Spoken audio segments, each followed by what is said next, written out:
उत्तर भारत के पहाड़ी गांव रामपुर में दिसंबर की ठंड अपने चरम पर थी। चारों ओर सफेद बर्फ की मोटी चादर बिछी थी। पेड़ों की टहनियां भारी बर्फ के बोझ से झुकी जा रही थी और सूरज दिन भर बादलों के पीछे छिपा रहता। ठंडी हवाएं जब शरीर से टकराती तो हड्डियों तक कोजा। इस साल की सर्दी पहले से कहीं ज्यादा भयंकर थी और इसने गाँव के गरीब की मुश्किलें कई गुना बढ़ा दी थी। रामपुर में ज्यादातर किसान छोटे और गरीब थे, जिनकी जमीन इतनी कम थी कि बहुत ही मुश्किल से उनके घर का गुजारा चलता। लेकिन इस साल की ठंड ने उनकी फसलें भी बर्बाद कर दी थी। आलू, गेहूं, सरसों सब कुछ बर्फ के नीचे दबकर गल चुका था। गांव के हालात बहुत ही खराब होते जा रहे थे। गांव के सबसे गरीब किसान सुमनलाल काका की झोपड़ी गांव के एक कोने में थी। उनकी उम्र 60 के आसपास थी, लेकिन गरीबी और मेहनत ने उन्हें 80 साल का बूढ़ा बना दिया था। उनकी झोपड़ी बांस और मिट्टी से बनी थी, जिसकी छत से ठंडी हवा बेरोक टोक अंदर घुस रही थी। अंदर कोने में उनकी पत्नी सरिता बैठी थी, जिसका चेहरा ठंड और भूख से पीला पड़ चुका था। उनका 12 साल का बेटा रामू, जो पहले हमेशा खेल कूद में मस्त रहता था, आज सिकुड़ा सिमटा माँ की गोद में दुबका हुआ था।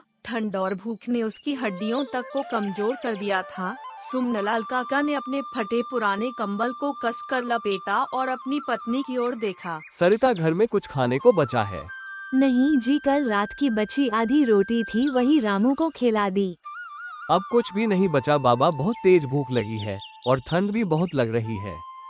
सुमनलाल काका ने अपने बेटे की हालत देखी तो उनका दिल टूट गया। उसकी मासूम आंखों में आंसू थे और उसके होठ ठंड से नीले पड़ रहे थे। मैं कुछ इंतजाम करता हूँ, शायद गांव में कोई हमारी मदद कर दे। आजकल कोई किसी की मदद नहीं करता है जी, सब अपने ही दुखों में उलझे हुए हैं। फिर भी कोशिश करनी होगी, अंकित ऐसे भूख से नहीं मर सकता। सुमनलाल काका ने अपने फटे पुराने जूते पहने और बर्फ में रास्ता बनाते हुए गांव के सबसे अमीर आदमी ठाकुर प्रताप सिंह की हवेली की ओर बढ़ गए। ठाकुर प्रताप सिंह पूरे गांव पर राज करता था।